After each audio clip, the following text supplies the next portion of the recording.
Today's video we're going to be talking about how to use the Smith Machine squat machine, the proper biomechanics, how to properly use the machine, and how to perform a squat correctly.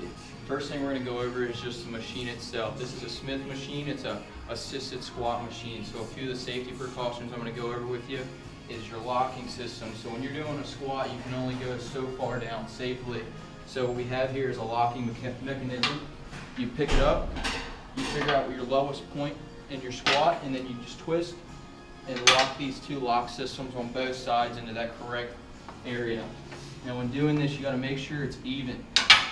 So when you're squatting, the bar is going to come down and protect you from falling. So once you have that secured, the next safety precaution is the bar itself has a locking mechanism. So when you're under the bar, you rotate it forward to lock the bar when you're done, and when you're coming off, you rotate the bar back.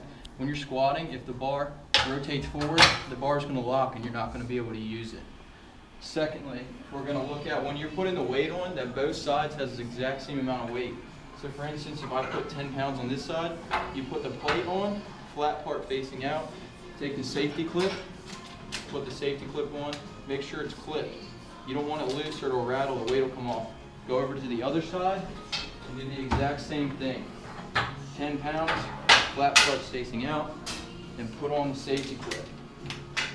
Other safety precautions you may want to use when you're doing a squat, if you're unsure, you could use a spotter that you can ask one of the PT here or the clinical exercise physiologist on duty, or you can grab a bench. For instance, you can just place a bench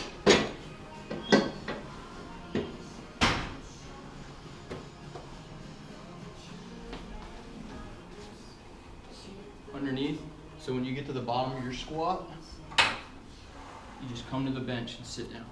Now, this is a great way to see where you can put your safety locks. If it's too low there, it's obviously going to be past your squat limits. That's your safety precautions.